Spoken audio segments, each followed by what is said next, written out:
नमस्कार, मी मोहन माने पाटील. आपण पाहत आहात जतचा आवाज. आपल्या मातीचा, आपल्या लोकांचा आणि आपल्या संस्कृतीचा खरा आवाज. आता पाहूया सामाजिक कार्यकर्ते सुशील कांबळे साहेब यांनी काय म्हटलं. नमस्कार. प्रथम सर्व महापुरुषांना माझे वंदना. आज लाईव्ह येण्याचं कारण असं आहे की ते जो पुढं बघताय तुम्ही हायवे, आपला विजापूर गुहागर हायवे येतो, त्या हायवेवरती अशी कंडिशन आहे की एक मृत्यूचा सापळा जरी म्हटलं तरी 100% चालेल. रात्र असू दे, दिवस असू दे, 24 आवर्स तिथं एवढ्या भयंकर गाड्या चालवतात लोक. कंटेनर असतील, त्याच्यानंतर मोठमोठ्या ट्रका असतील, एस टी असतील, प्रायव्हेट गाड्या असलेल्या.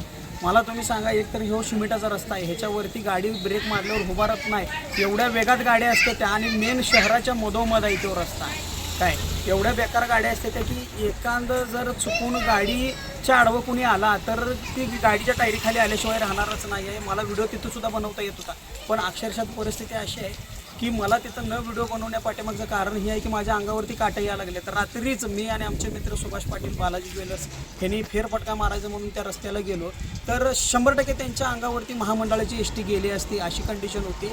तर ह्या मृत्यूच्या सापळ्याचा बंदोबस्त करण्यासाठी परशुराम मोरे असतील, त्यांचं जागर फाउंडेशन असेल, त्यांनी 100% प्रयत्न केला होता आणि केलायचं. पण ह्याच्यामध्ये आमदार साहेबांनी लक्ष घालावं. मला माहीत आहे आमदार साहेब ह्या गोष्टीला डावलणार नाहीत, अत्यंत सेन्सिटिव्ह विषय आहे. आमदार साहेबांनी या गोष्टीमध्ये लक्ष घालून एक तरी ह्या हायवेचं रुंदीकरण करावं. नसेल तर एक तर आपल्याला ह्यो हायवे सोडून बायपास मार्ग शहराच्या बाहेरनं कुठनं तरी मोठ्या गाड्यांसाठी द्यावा. नसेल तर ह्याच्या अगोदर भरपूर ॲक्सिडेंट झाल्यात, भरपूर लोक मेल्यात. तिथून पुढंही तसं होईल, असं होऊ नये. प्रत्येकाने सुरक्षित राहावं आणि व्यवस्थित राहावं असं मी अपेक्षा ठेवतो आहे. आणि आमदार साहेबांना मी हात जोडून विनंती करतो आहे की आमदार साहेब ह्याच्यावरती काहीतरी तुम्ही निर्णय घ्या. ह्यो रस्ता 100% मृत्यूचा सापळा आहे आणि काहीतरी ह्याचं निवारण करा. धन्यवाद.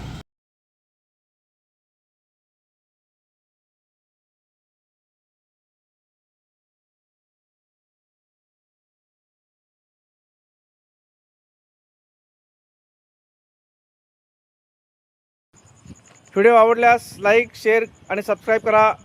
जतचा आवाज, आपल्या हक्काचा आवाज. धन्यवाद.